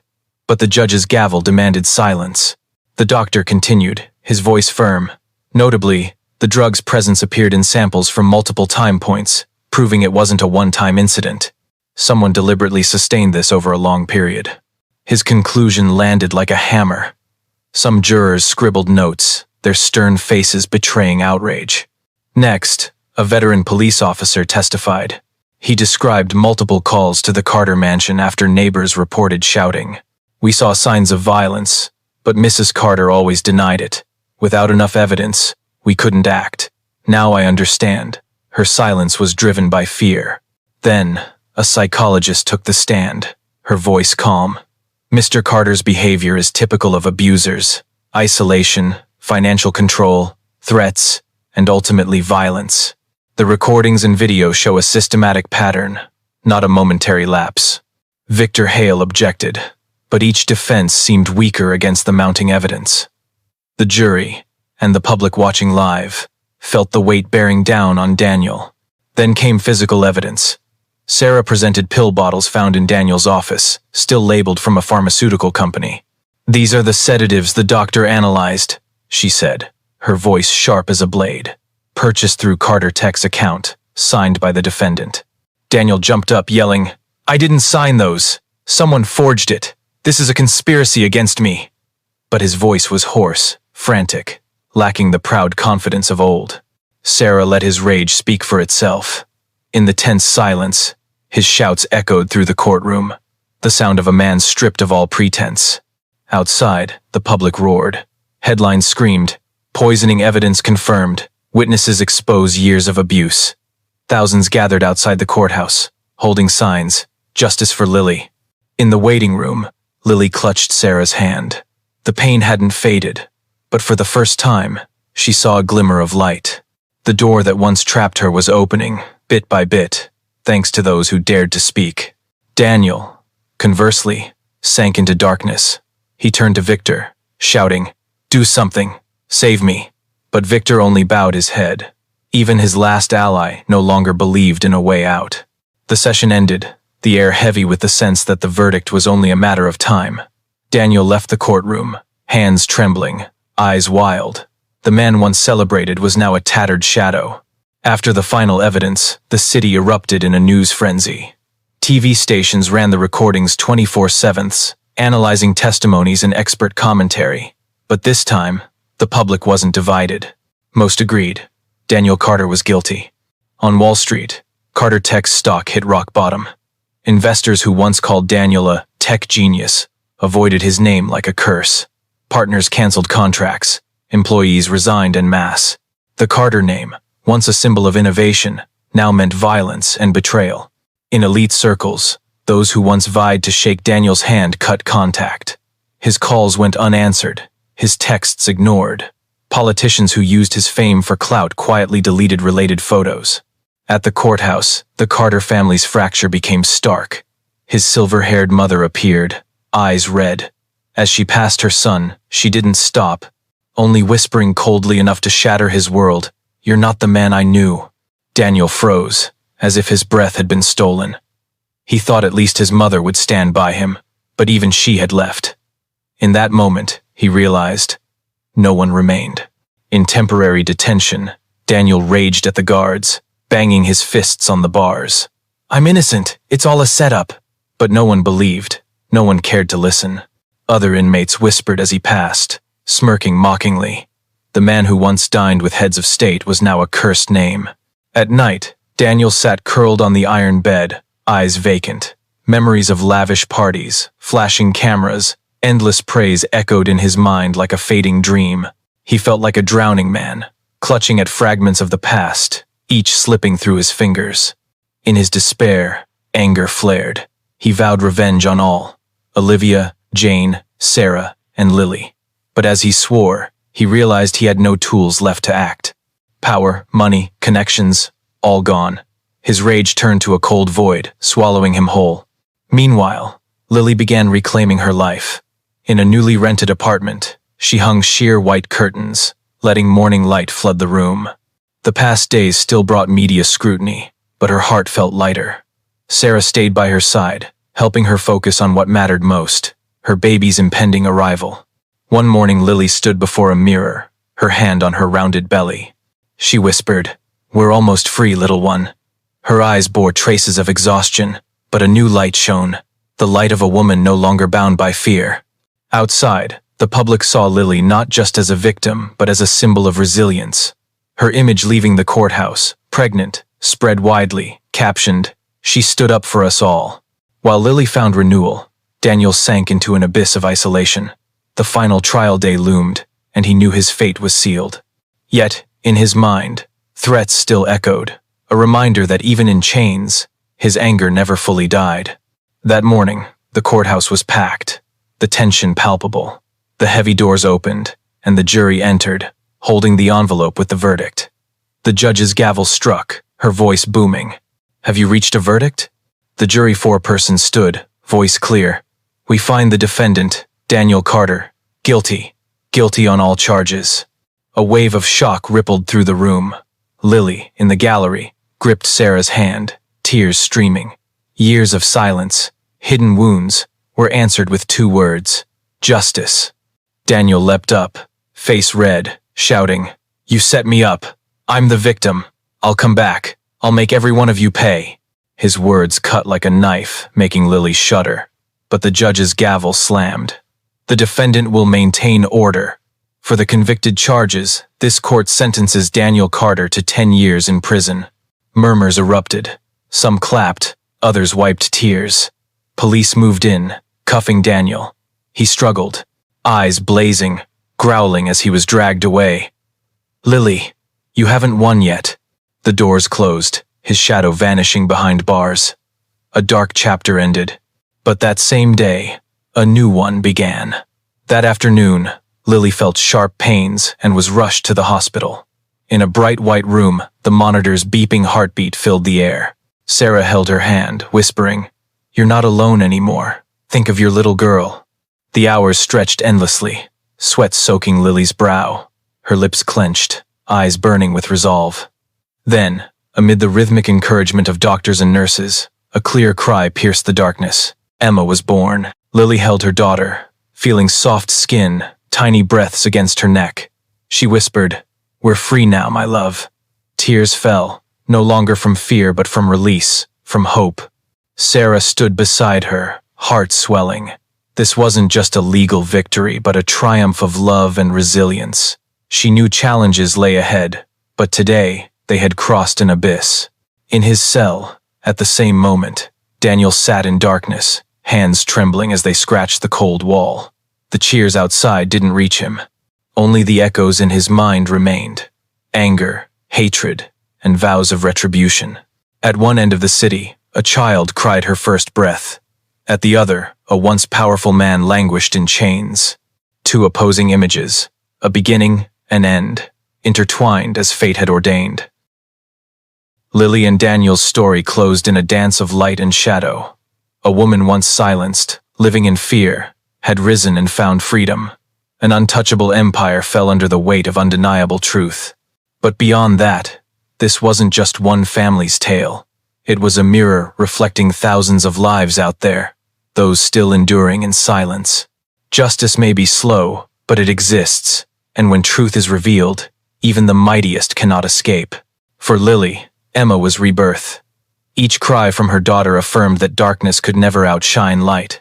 But for Daniel, in the shadows of his cell, the fire of anger still burned. Could it be a threat for the future? What do you think? If you were Lily, would you have the courage to stand up as she did? Leave a comment below, share your thoughts, and don't forget to follow the channel for part 2, where the darkness might return unexpectedly.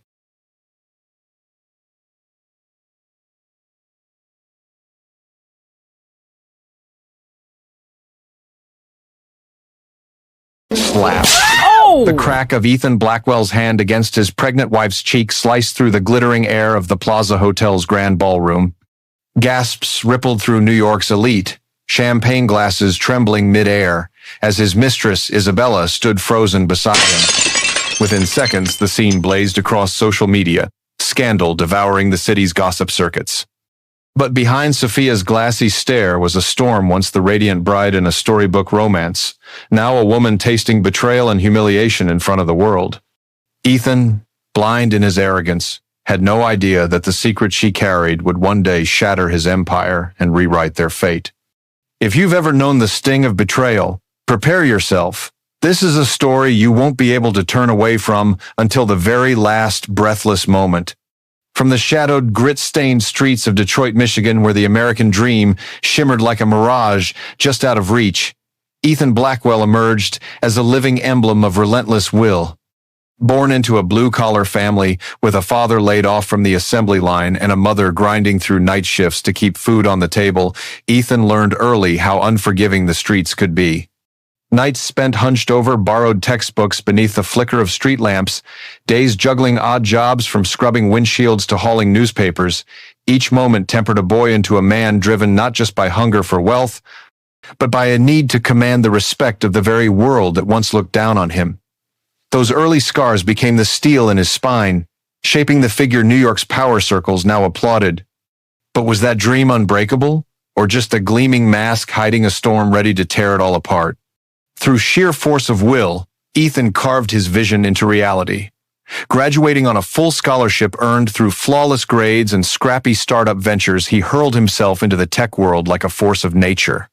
From a cramped garage on Detroit's outskirts, he built Blackwell Enterprises from nothing, investing in trailblazing innovations, then expanding into luxury hotel chains from the East Coast to the Pacific Shore. By 35, his empire stretched from cutting-edge AI labs to marble-floored resorts in the Hamptons, bringing in billions. He wasn't just rich, he was the embodiment of rags to riches, the kid from the slums now gazing out over Manhattan from a penthouse drenched in gold. The press crowned him the visionary tycoon, his striking grin as polished as the cufflinks on his tailored suits, his face a constant on the covers of Forbes and CNBC. Each morning, his chauffeured car slid to the curb of his 60-story midtown tower, his name in steel letters above the entrance, his workday beginning before dawn and stretching long past the city's midnight glow. Yet behind the glitter and grind, something in Ethan's carefully curated image was shifting something dangerous enough to unravel it all in an instant. Inside Blackwell Enterprises, whispers swirled about Ethan's legendary drive. He championed schools in forgotten towns, funded young dreamers with seed money, and turned boardroom visions into gold. His handshake was firm, his smile magnetic, his instincts for market shifts uncanny. The media adored him, painting him as the rare blend of ruthless strategist and noble benefactor. But if you looked closely, the cracks were there. Sudden disappearances for business trips, late-night calls that had nothing to do with deals, a volatility creeping into his once steady demeanor. Meetings canceled without explanation, sharp words cutting through the air for no reason at all. The atmosphere in his glass-walled offices began to feel brittle. Were these just the growing pains of an empire, or warning signs of a fracture that could bring it crashing down? And in New York, the city where success is measured in glass towers in the glow of Times Square, Ethan appeared untouchable. Not just wealthy, but a symbol of grit rewarded, the fairy tale every American chases. Yet under the gold-plated surface lay a secret capable of detonating his life, the mysterious absences, the rumors whispered by his assistant, each piece falling into place like a clock counting down. The skyscraper of his empire stood tall, but its foundation was trembling. So, what's hiding behind that perfect smile? Miss the next part and you'll never know the truth, the devastating secret poised to change everything. Before we dive in, hit that like button and subscribe if you're feeling this ride so far. And let me know in the comments, where are you watching from and what time is it right now? It's always incredible seeing our community come together from every corner of the world. From the pinnacle of the American dream, where Ethan Blackwell's business empire shimmered under the dazzling lights of New York, his life appeared more perfect than ever before, all thanks to a woman who had swept into his world like a refreshing, invigorating breeze. Sophia Langford, the sole daughter of real estate tycoon William Langford, who had forged a colossal property empire from residential neighborhoods in Chicago to towering skyscrapers in Los Angeles, had become the final, essential piece in Ethan's mosaic of success. 2 years earlier, their wedding at the Plaza Hotel in Manhattan had become the event of the year, a lavish extravaganza where Hollywood stars glittered alongside business elites, adorned with fresh flowers imported from Europe and champagne flowing endlessly like a boundless stream. It wasn't merely a wedding. It was a fusion of two powerful lineages, embodying the might of resilience and family heritage, core values that Americans have always revered deeply. But could that union truly be a fairy tale, or was it simply a glossy veneer concealing the cracks that were slowly, inexorably emerging? Sophia, with her gentle and elegant beauty, was swiftly christened the graceful swan by high society.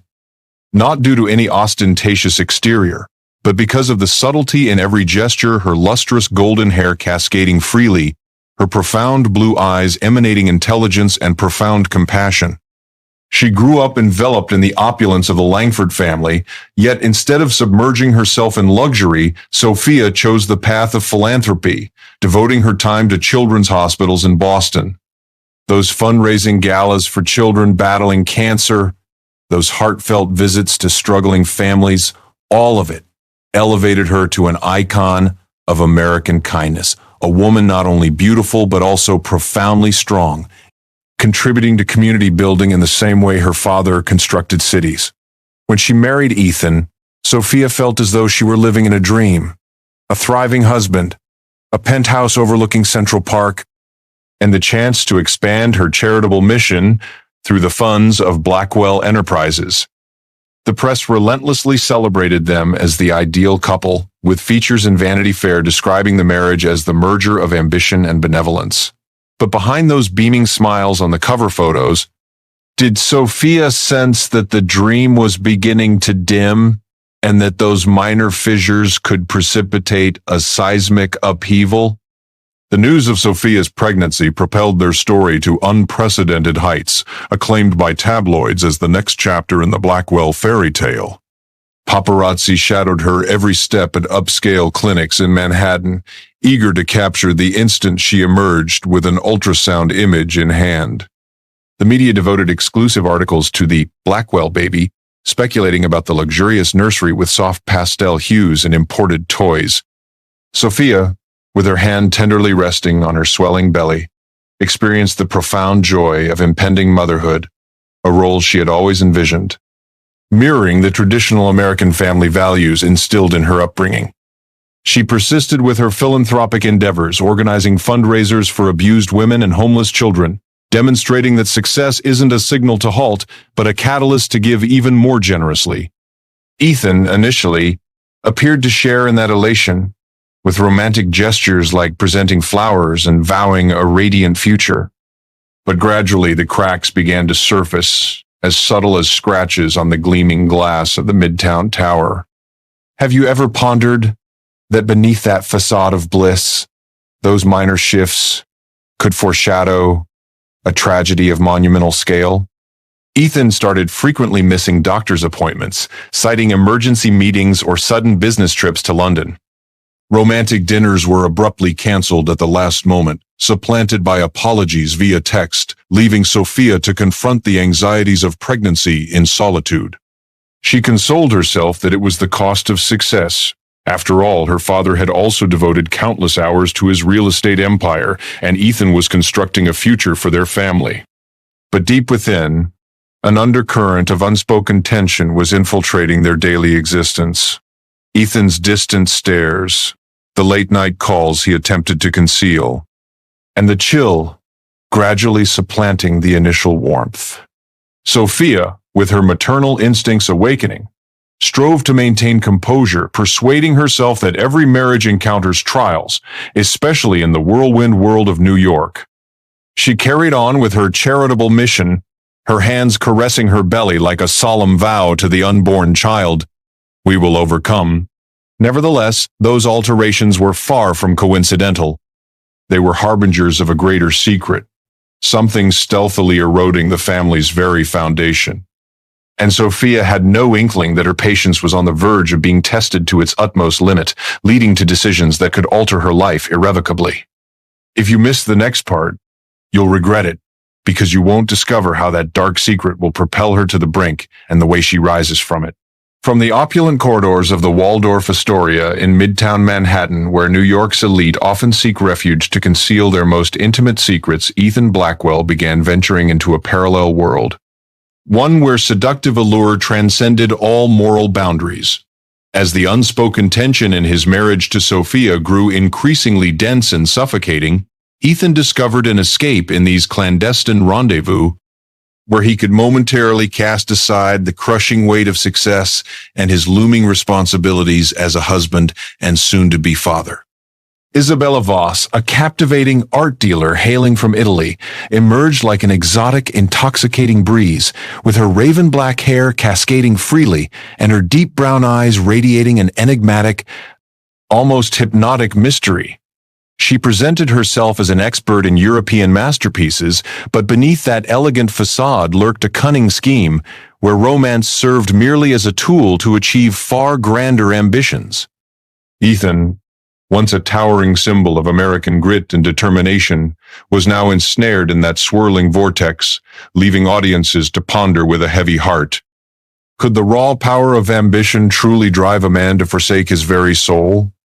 Those encounters at the Waldorf Astoria swiftly morphed into a perilous, addictive routine.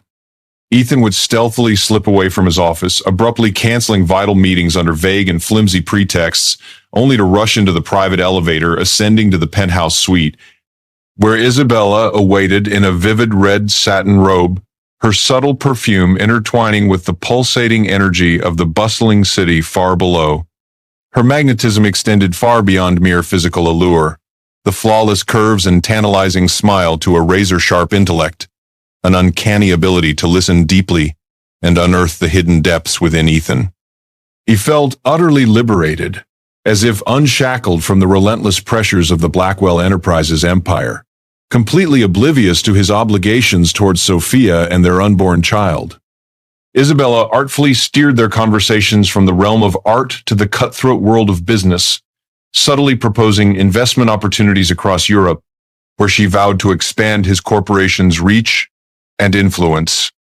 But lurking behind those intimate whispers, did Ethan ever sense that this enchantment was inexorably drawing him into a lethal trap, where loyalty was cruelly traded for betrayal?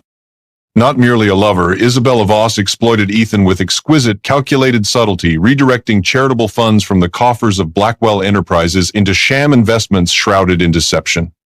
She convinced him that these sums would acquire rare and priceless artworks, broadening his influence in Paris or Rome, but in reality they flowed through shadowy offshore accounts, part of an intricate money laundering web that Isabella had meticulously woven long before. Ethan, utterly captivated by her spell, approved the transfers without a moment's hesitation, viewing it as a bold strategic leap to propel the corporation to unprecedented heights, a choice that echoed the daring, risk-embracing spirit of America he had always worn as a badge of pride. Yet with every wire transfer, he willfully ignored the glaring red flags.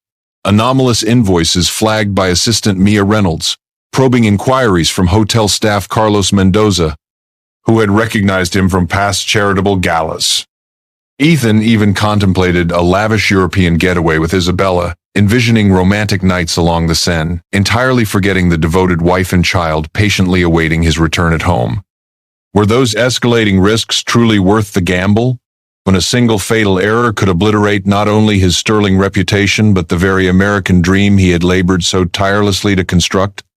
Whispers began to ripple through the hallways of Blackwell Enterprises and the rarefied circles of New York's high society.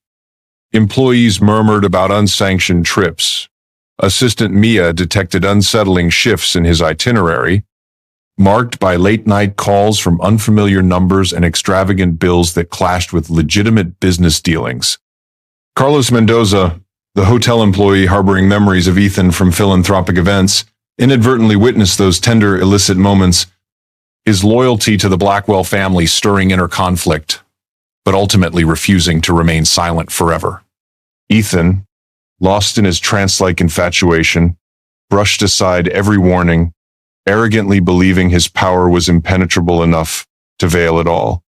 But an unforeseen call, perhaps from an unexpected ally, was on the horizon, poised to shatter that impeccable facade and expose the grim reality lurking beneath. And in that pivotal moment, would Ethan awaken in time to comprehend that this secret threatened not merely his marriage, but the entire empire he had poured his sweat and soul into forging? If you miss the next part, you'll regret it deeply, because you won't uncover how that call will plunge Ethan into an unforgiving abyss, and the profound ways it forever alters the destinies of everyone entangled in its wake. As whispers of Ethan's secrets began to spread like a toxic haze through the stifling air of New York, Sophia Langford, once an emblem of grace and resilience, was jolted by a text message that upended her entire world. It came from Carlos Mendoza, a middle-aged hotel worker at the Waldorf Astoria, his earnest eyes reflecting a quiet integrity who had witnessed Ethan leaving a penthouse suite with Isabella Voss.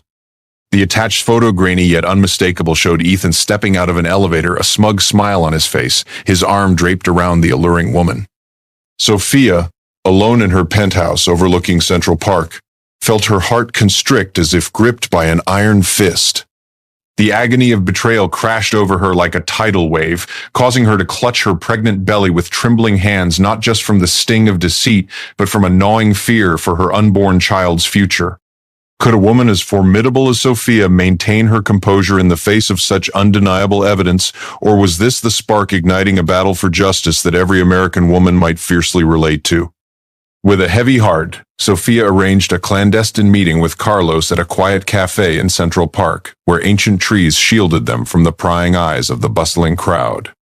Carlos, his warm voice carrying a Hispanic lilt, a testament to America's vibrant diversity, recounted what he had seen. Ethan's late-night visits to the hotel, the unfamiliar scent of exotic perfume, and his hurried departures. He offered not only additional photos, but also his reason for coming forward. His mother had once been aided by Sophia's charitable foundation, and he could no longer stay silent in the face of such injustice. Sophia, her face pale but her eyes resolute, confirmed the betrayal with a searing pain that cut deep. It was no longer a vague suspicion, it was a brutal reality, forcing her to recall those long nights when she comforted herself that Ethan was merely consumed by work. Now, that pain was alchemizing into strength, a strength American women often unearth in moments of despair, a reminder that resilience is not about enduring, but about acting decisively. But would this evidence be enough for her to forge ahead, or were more pieces needed to complete the dark puzzle unfolding before her?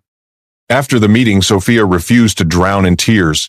Instead, she immediately contacted Elena Kim, a sharp-witted Asian-American lawyer in her 50s, renowned for defending women in Manhattan's complex divorce cases.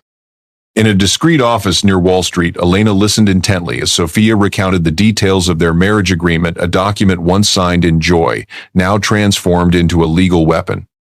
With deft precision, Elena analyzed clauses concerning infidelity and financial misconduct, advising Sophia to gather more evidence to secure the rights of both herself and her child. Sophia, her maternal instincts surging like a protective tide, sensed a glimmer of hope, piercing through the anguish. This was not just a personal fight, but a testament to the power of American legal justice, where the law could shield the vulnerable. Her father, William Langford, swiftly joined the fray, his real estate empire lending him the acumen to suspect irregularities in Ethan's finances, large transfers to offshore accounts, inconsistent with company reports. William, his authoritative voice resonant with the gravitas of a seasoned tycoon, urged Sophia to act, reminding her that the Langford family always stood firm against any storm. Could these suspicions lead to a revelation far greater, turning personal pain into a public scandal that would shake the city? Then Mia Reynolds, Ethan's loyal assistant at Blackwell Enterprises, became a pivotal piece of the puzzle. With keen eyes and a conscience weighed down by guilt, Mia covertly provided emails proving Isabella was extorting Ethan through the charitable foundation funds meant for impoverished children, now diverted to sham accounts.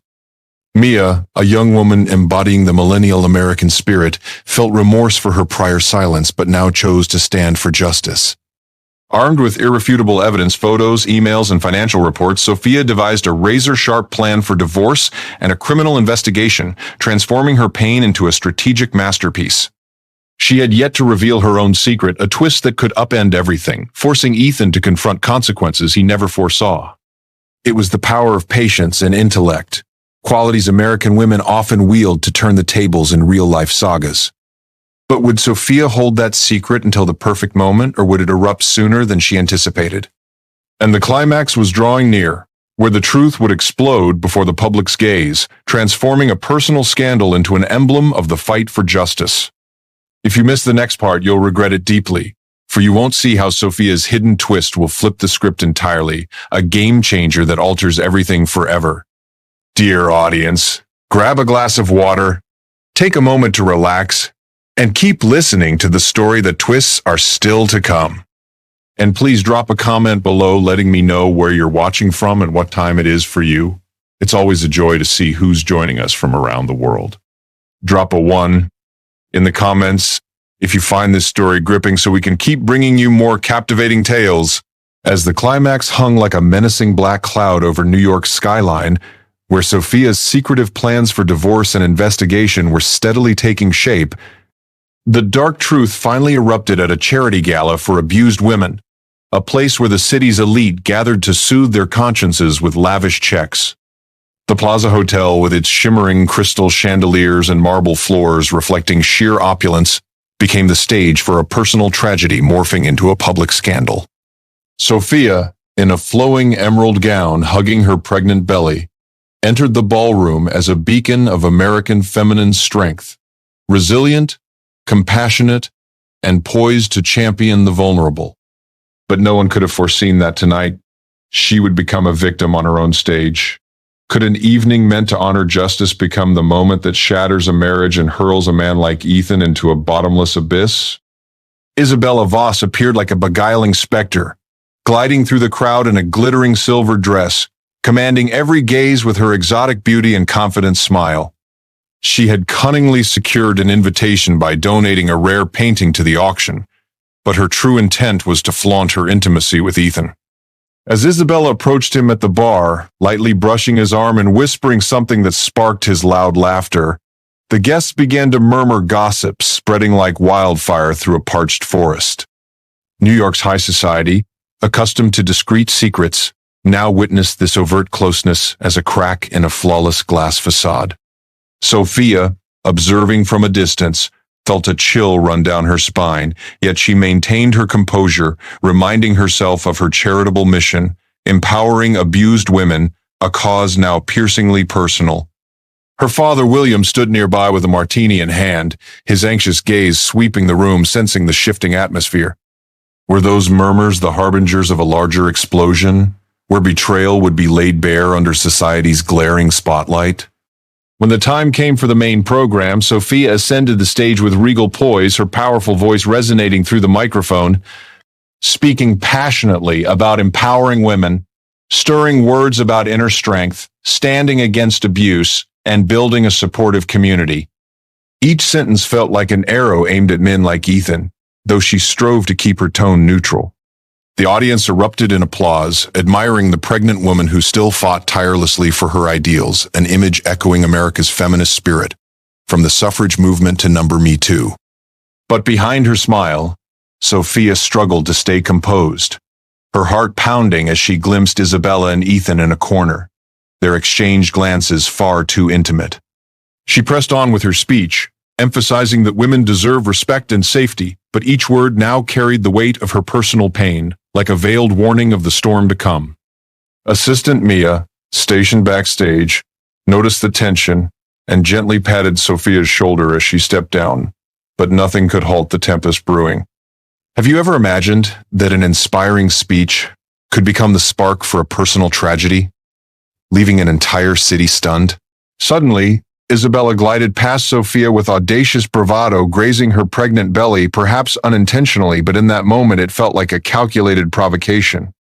Sophia flinched, gasping in pain, her hands clutching her belly to protect her unborn child. Ethan, watching from afar, charged forward with a face contorted in uncontrollable rage, not to comfort his wife, but to reprimand her for causing a scene. Before a stunned crowd, he raised his hand and struck Sophia's cheek with a resounding slap, the sound echoing like a gunshot in the hushed ballroom. Camera flashes from guests' phones captured the horrific moment. Sophia's face flushed red, tears streaming down, yet she stood tall, refusing to crumble. New York's elite gasped in unison, the scandal spreading like a virus across social media, with the hashtag number Blackwell Scandal exploding within moments. Ethan, blinded by his furious outburst, failed to realize that this act was not just violence but self-destruction, stripping away his golden veneer before the world. Could a single slap demolish not only a marriage but an entire empire, while awakening the true strength within a wounded woman? But Ethan remained oblivious that this act was merely the prelude to his downfall, as Sophia's hidden secret was poised to emerge, transforming the scandal into a beacon of justice. If you missed the next part, you'll deeply regret not discovering how the repercussions of that slap will cast Ethan into a personal hell, a twist that compels every American to reflect on the power of truth. From the moment that horrific slap echoed through the Plaza Hotel, igniting a scandal that detonated and spread relentlessly across New York, Sophia Langford ceased to be a silent victim. She rose with the fierce resilience that American women often unearth in moments when justice is trampled underfoot. Mere hours later, bolstered by her lawyer Elena Kim, Sophia filed for an emergency protective order in Manhattan court, demanding that Ethan be barred from any contact with her or their unborn child. The divorce petition followed swiftly, citing infidelity, domestic violence, and financial abuse accusations that sent the media into a frenzied uproar, transforming the story into a potent symbol for the anti-abuse movement within high society. At the same time, she sought to freeze Ethan's assets, from the Upper East Side penthouse to shares in Blackwell Enterprises, ensuring not a single dollar could be diverted further. This propelled a criminal investigation into money laundering, with the Manhattan District Attorney's Office delving deep into suspicious transfers to offshore accounts. Sophia, her hand gently stroking her swollen belly like a solemn vow of protection, felt a fresh surge of power, the power of American justice, where the law can dramatically reverse the fortunes of the wounded. Would these legal maneuvers be sufficient to dismantle Ethan's empire, or would darker revelations yet be required to seal its fate? Isabella Voss, realizing her extortion scheme had crumbled disastrously under the scandal's crushing pressure, fled hastily to Europe, perhaps Paris, where she had once boasted of her art networks. After attempting to squeeze more money from Ethan in exchange for silence on the money laundering deals, she was met with his cold rejection, now mired in utter chaos. She vanished from New York like a fleeting shadow, leaving Ethan utterly isolated, no allies left, no charismatic allure to mask his downfall.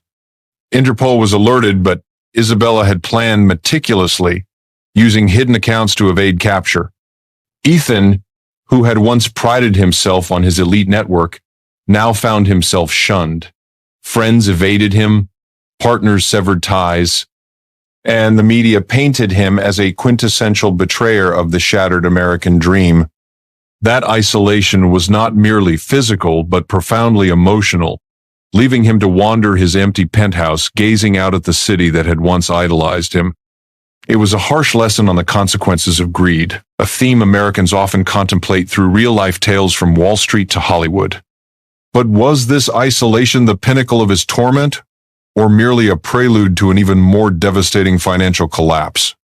Blackwell Enterprises stock plummeted freely on the Nasdaq exchange, shedding over 40% of its value in mere days, as investors panicked amid rumors of money laundering and domestic violence.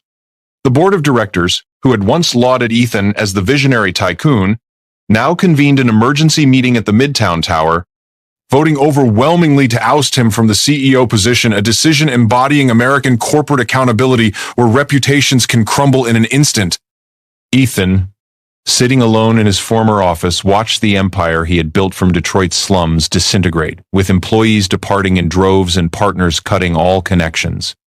He also faced criminal assault charges, backed by viral videos and witness testimonies from the event evidence that fortified the prosecutor's case unyieldingly. In his deepening despair, Ethan attempted to reach Sophia through texts and calls, pleading for a second chance, but every effort was met with icy rejection, the protective order blocking all access. For the first time, he grasped that his self-built empire was not invincible, but as fragile as a house of cards before the wave of justice.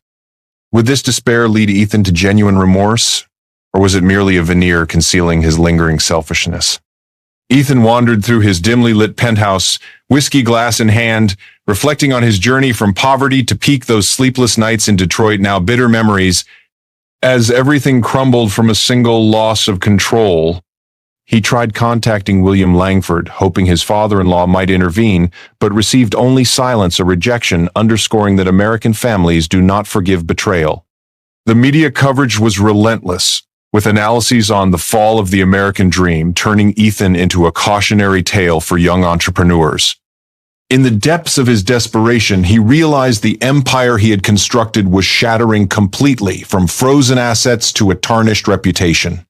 But the real twist was imminent, as Sophia prepared to unveil a secret that would reverse everything entirely, not just about the child, but also the origins of Ethan's success. It was a moment where American justice shone brightly, where victims emerge as victors, reminding audiences that true power resides in the truth. Aren't you curious about how that secret will transform it all? 2 months after a scandal ripped through New York's elite like a detonation, reducing Ethan Blackwell's glittering empire to rubble, Sophia Langford stepped into a new chapter, one not of survival alone, but of transformation. It was the kind of resilience Americans celebrate in everything from Hollywood blockbusters to quiet, everyday acts of courage. In a premier Boston hospital, beneath the tender glow of the delivery room lights, Sophia welcomed a healthy baby girl into the world. The newborn's first cry rang out like a victorious anthem, life-defying every shadow that had tried to consume it.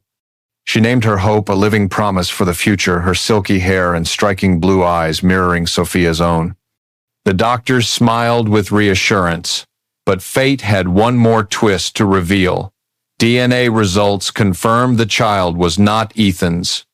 He had been infertile since a youthful accident, a truth he never knew, and one Sophia kept locked away to protect her daughter from a dangerous man. In that moment, truth became liberation, justice became a shield, and a once broken woman stood ready to rewrite her fate.